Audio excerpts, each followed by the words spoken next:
Pikmin Bloom looks simple. You walk, you grow Pikmin, you plant flowers. But most players hit a wall after a few days because they don't understand the 3 systems that actually drive your progress. This guide covers everything, from day 1 basics to advanced tricks that will save you months of wasted time. Let's get into it. The core loop is walk, collect, and nurture. Every step you take counts toward growing seedlings. Once a seedling hits its step target, you pull it out and it becomes a new Pikmin. From there, you feed it nectar, send it on expeditions, or walk with it to build friendship. When friendship maxes out, your Pikmin brings back a decoration, a unique costume based on where it was found. These decor Pikmin are the real collection goal. Most players get stuck right here because they don't realize the next 2 systems are where the actual resources come from. System 2 is flower planting. When you walk, you can turn on planting mode, and your Pikmin squad drops petals behind you as you move. This isn't just cosmetic, it earns you coins, and more importantly, it triggers giant flowers on the map that give you rare nectar and seedlings. The more you plant, the more coins you get. This is your primary currency engine, and most new players completely ignore it for the first few weeks. System 3 is mushroom battles. These are co-op challenges. You send your Pikmin to attack a mushroom on the map, up to 5 players at once. Your score depends on how fast you clear it, and higher scores mean better rewards. But here's what new players always get wrong. It's not about throwing your strongest Pikmin at it. The damage calculation is based on type matching, plus friendship level. A high friendship Pikmin with the right color match will massively outdamage a random strong one. Always check the mushroom color and match your squad accordingly.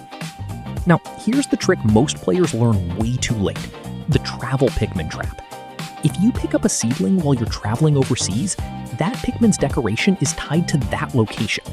To get the costume, the Pikmin literally has to walk back to where it was found. If you go home without maxing its friendship first, it could take months, sometimes 3 to 4 months before that Pikmin comes back with its decoration. So the rule is simple. If you get a Pikmin abroad, max its friendship before you leave. Feed it nectar, walk with it, do whatever it takes. This one tip alone will save you a huge amount of time. Now, here's the thing about Pikmin Bloom.